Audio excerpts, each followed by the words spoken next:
உச்சி மிகுந்து என்ன சொல்றது அப்படியே தூக்கி வச்சு கொண்டாடி முத்தம் கொடுக்கல. அவரை இழுத்து பிடிச்சி ஸ்டாலின் வந்து முத்தம் மட்டும் கொடுத்து கெட்டி பிடிக்கல. யாரு? திருட்டு போய் ஐயாக்கு போய் பொறுக்கி போய் பொம்பளை மேல கை வைக்கிறவன், போதை வைக்கிறவன், இவன் இதை மட்டும் தான் செய்யல. மற்றபடி ஸ்டாலின் அவர்கள் மீது அவ்வளோ பேரன்பு நேசிக்கிறானுங்க கிடந்து. ஏன்னா எங்களை இவ்வளவு சுதந்திரமா விட்டுருக்கீங்க. எந்த அளவுக்கு சுதந்திரம்னா திமுக கட்சிக்காரன் 2 வயசு குழந்தைய பாலியல் வன்முறை செஞ்சு கொண்டுட்டான். இவனெல்லாம் வந்து மருத்துவரை வச்சு பிறப்புறுப்பை வெட்டி எடுத்திருக்கணும்.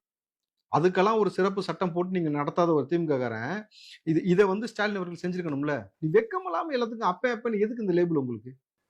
நான் கேட்கறேன், என்ன அப்பன்? 2 வயசு குழந்தை, உங்க கொள்ளு பேரன் கொள்ளு பேத்தியோட வயசு புரியுதுங்களா? 2 வயசு குழந்தைகிட்ட இவன் என்னத்தை பார்த்தான்? அதான் புரியல, மனுஷனா சைக்கோவான விஜய்க்கு இருக்கிற ப்ரெஷர் எவ்வளவு ப்ரெஷர் உங்க பாலிடிக்ஸ் வந்து ஜனநாயகன் ரிலீஸ் ஆகும். அச்சா ஜனநாயகன் ரிலீஸ் ஆகும்.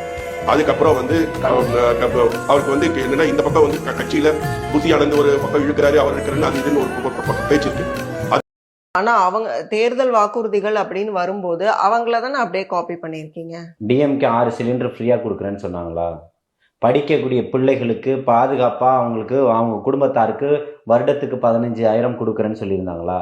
எந்த பஸ்ல வேணா ஏறலாம், தமிழ்நாடு முழுக்க எங்க வேணா இறங்கலாம்னு சொல்லியிருக்காங்களா? மகளிருக்கு ஃப்ரீ பஸ் அப்படின்னு பிங்க் பஸ்னு நான் கேட்டதுக்கு பதில் சொல்லுங்க. நான் கேட்டதுக்கு பதில் சொல்லுங்க.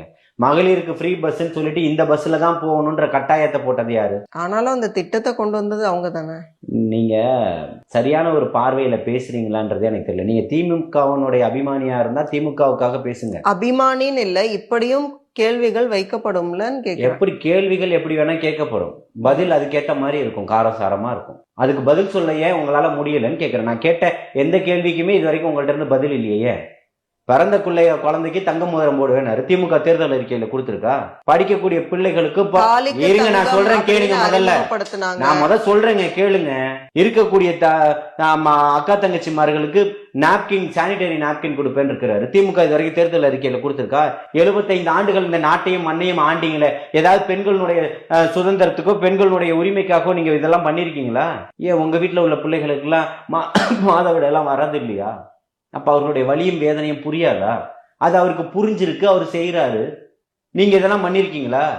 இந்த பஸ்ல தான் ஏறணும், இந்த பஸ்ல ஒரு பக்கம் பார்த்துட்டு கரூர், அதாவது ரசிகர்கள் வந்து கரூர் சொல்லுங்க, ரசிகர்கள் எங்க மீட்டிங் போட்டாலும் வந்து 4 பேர் செத்து போறான்னு சொன்னாலே அதுவே மென்டல் பிரஷர். இந்த நேரத்தில் பல அந்த பக்கத்துல என்டிஏ வந்து நீங்க வாடான்னு கூப்பிடுறது, நான் உனக்கு இந்த பக்கம் அதுக்கு இந்த பக்கம் வான்னு கூப்பிடுறது, அது வந்து அது அரசியல் கண்ணோட்டத்தில் அது ஒரு பக்கம். போன வாரெல்லாம் ஒரு வண்டியை ஓட்டிட்டு இருந்தாங்க, அப்புறம் அவதூறு. நாங்கெல்லாம் கலைஞரை பத்தி பேச ஆரம்பிச்சா என்ன ஆகும்? எங்க வேலை அது கிடையாது. எங்க அண்ணன் தெளிவா சொல்லிட்டார், மக்கள் பிரச்சனையை நம்ம போக்கஸ் பண்ணுவோம். இவருக்கு என்ன பண்றதுங்கிறது அந்த ஒரு கன்ஃபியூஷன்ல இருக்கு. சோ அப்படி இருக்கிறவங்களுக்கு இவ்வளவு பிரஷர் இருக்கு. பத்தாதுக்கு ஃபேமிலில இருந்து பிரஷர்னு வச்சிருக்கீங்க. கம்ப்ரஸ் ஸ்ட்ரெஸ் சார், கம்ப்ளீட்டா கம்ப்ரஸ் ஸ்ட்ரெஸ், ஆல் கொலாப்ஸ் ஆயிடும். இந்த மாதிரி கம்ப்ரஸ் ஸ்ட்ரெஸ் ஒருத்தருக்கு இருந்ததுன்னா ஆல் கொலாப்ஸ் ஆயிடும். இது நான் சொல்றேன், நீங்க எந்த சைக்கியாட்ரிஸ்ட் எடுக்கும் இவ்வளவு கம்ப்ரஸ் ஸ்ட்ரெஸ் ஒருத்தவங்க இருந்தானா, நான் ரசிகர்கள் கேட்டு அந்த அளவுக்கு கொண்டு போவார். அவர் கொஞ்சம் ரிலாக்ஸ் பண்ணுவார்.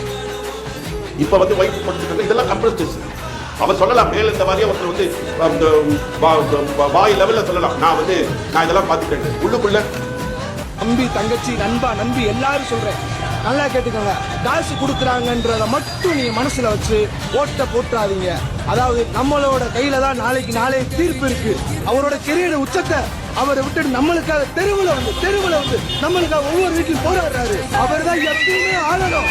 அடுத்த 30 வருஷத்துக்கு நம்மளோட பொருளாதாரம் நல்லா இருக்கணும்னா நம்ம அவர் எங்கேயோ கொண்டு போய் விடணும். உங்களாலதான் நான் வந்தேன். அப்போ உங்களை வச்சு நல்லா இருந்தனா என்னைய வச்சு நீங்க நல்லா இருக்கணும்ன்ற ஒரு குறிக்கோளோட தான் அவர் அரசியலுக்கு வந்திருக்காரு. இந்த தடவை அதை கிளாஸ் பண்றோம். நம்ம தாவேக்காவை உயர்த்தி நிப்பாட்டுறோம். நம்ம வாழ்க்கையை நம்ம கையில கொண்டு வரோம். அந்த ஆள் வந்து வெளியே சொல்ல மாட்டான். 3/4 இன்ச்சு ஹோஸ் பைப்பை வச்சு அவரோட வாய் உள்ள அவர் இதயத்துக்குள்ள விட்டு அவர் சேர்ந்து வார்த்தையை பிடுங்கிறதுக்கு நம்ம இது வச்சுக்கணும். கம்ப்ரஸ் பம்ப் வச்சிருந்தா தான் அவர் வார்த்தையை விடுவார். அந்த அளவுக்கு இருக்கக்கூடிய மனுஷன் அவர்கிட்ட போய் இவ்வளவு கம்ப்ரஸ் ஸ்ட்ரெஸ் கொடுத்தீங்கன்னா பிரேக் ஆயிடும் சார்.